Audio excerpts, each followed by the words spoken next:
So PHP is a server-side language, and it should go without saying that we need a server. So we can't just parse PHP simply on our desktop or in our Windows or Linux machines.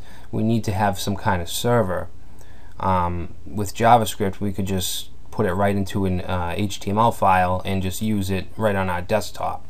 So you have a couple options. You can use your hosting, your private web or whatever, whoever you use for a web host or dedicated server or something like that, or you could use a platform like XAMPP or WAMP, which will give you an Apache server, PHP, and MySQL all on your, in this case would be our Windows machine. Okay, so I'm going to go over how to install that. We're going to install XAMPP, but again, you can use your web server. So to download XAMPP, we want to go to apachefriends.org, and you just click on XAMPP, and we want XAMPP for Windows, and it's available for Mac and Linux. So what this includes is Apache, MySQL, PHP 5.4, Php Myadmin, which we use to interact with the database, and then FileZilla, and this stuff we don't really care about right now. We already have FileZilla installed. This is a server. This is the FileZilla server, and we also have a control panel which we can admin all this stuff. So it's really good. It's open source and it's free, so that's always good. So what I'm going to do is go down to download, and I'm going to download XAMPP, and I'm going to download the installer. Okay, I'll just save that, and it's a pretty big file. It's almost 100 megabytes, so it might take a few minutes. I'm actually going to pause the video and come back when it's done. Alright, so our XAMPP file is now downloaded, so I'm going to go to that, and it's just going to install just like any other Windows application. Alright, so this is just giving us a warning that we're using the user account control system on Windows. You can go to control panel and shut it down or shut it off, but I'm just going to leave it because there shouldn't be any issues. So we're just going to run through the wizard. You can install everything here if you want, but I'm actually going to leave out Tomcat, Mercury Mail Server, and FileZilla. Okay, I'll keep everything else. And I'm just going to use the default location.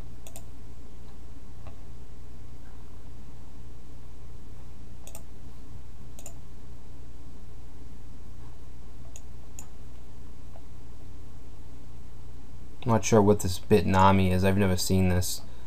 I don't really care.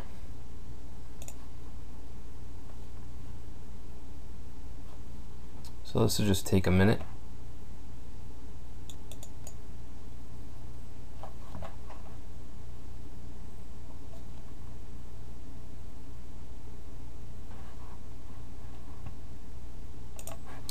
Alright, so now we're getting a pop-up that's requesting permission through the firewall.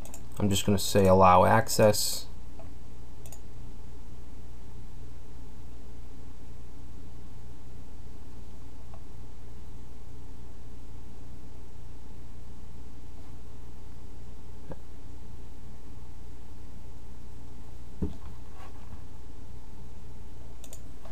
Alright, so now it's asking if we want to start the control panel. We're going to keep that checked and click finish. So this is the control panel. If you remember, I opted not to install these three, so Apache and MySQL is all we really need here. Now we're actually seeing an error here that Apache will not start because port 443 is in use. I think that this has to do with the UAC, the user access control in Windows. So I'm going to actually disable that. I'm going to go to Control Panel. I think it's in System and Security. User Account Settings. I'm going to drag this down to the bottom, Never Notify.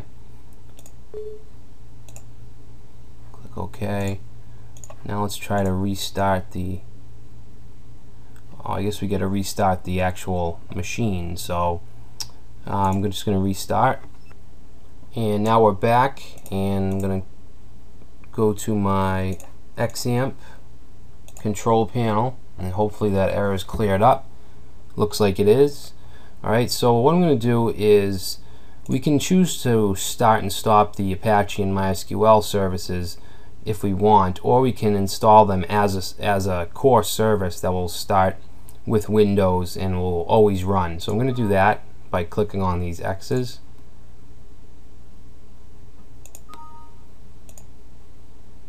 And we can still start and stop from here. So I'm going to start both. Alright, so now on our local machine we have Apache running with the latest version of, I think it's the latest version of PHP installed, and we have a MySQL database. So if we go to computer, the default installation of XAMPP is right in the C drive, and if we click on the XAMPP folder we see a bunch of other folders, and this is basically our web server. We have PHP installed, we have Apache, we have MySQL, Perl, all kinds of stuff. So the folder that we want to use for our websites and web applications is the Htdocs folder, and that's equivalent to your public HTML or your www folder. So this is where we want to build our applications, and by default we already have some stuff in here. Alright, so we have some images, our favicon, and let's just go to, you can access your server in two different ways. You can use 127.0.0.1, or you can just use localhost. Okay, and by default when you install XAMPP and you go to localhost, it redirects you to the XAMPP folder, which is right here, and to the splash.php page, which is right here. Now you don't need to you can get rid of this XAMPP folder if you want, and then just access the root of your server. But we're going to use this little panel for a minute. So we want to click on our language. In my case is English, and we have a couple things here we can do. We can access Php Myadmin from here, FileZilla if we installed it, and some other stuff.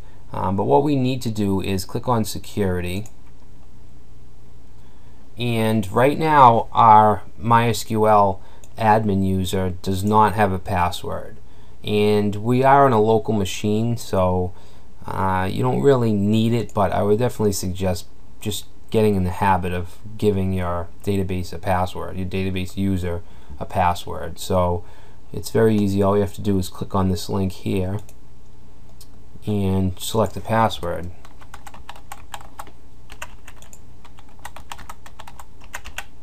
Alright, so looks good. I'm just going to click on password changing. Alright, so it was successfully changed. Now we have to restart MySQL, and that's easy. All you have to do is click stop and start. Alright, and we can also access Php Myadmin. I'm not going to go into it now because we actually have a section dedicated to this stuff, so but we can access it, and I'm going to use the password I just created. And these are just sample databases over here with tables. We can create a new database if we want. I'm not going to do this now. This is the next chapter. So let's see, what should we do? Let's just create a directory, and let's just call it test. Now we can do whatever we want here. I'm just going to create a new text document and call it index.html, and I'll open it, and I'm just going to write testing, save that. So now I can go to localhost/test, and we get our index.html file. Now I can change this to index.php, and now if I reload, it's still working. Now we couldn't run this index.php file anywhere else on our system. It has to be in our web server Htdocs. If I copy it here and paste it on the desktop and try to open it, I'm going to try to open it with I'm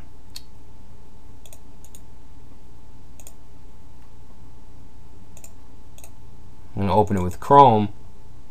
It says testing, but this wouldn't parse PHP. So actually, let me prove that to you so you know I'm not lying. Let's say PHP echo test. So I'll save that and reload, and it actually has the text. It shows the text of the PHP tags. So if we do the same thing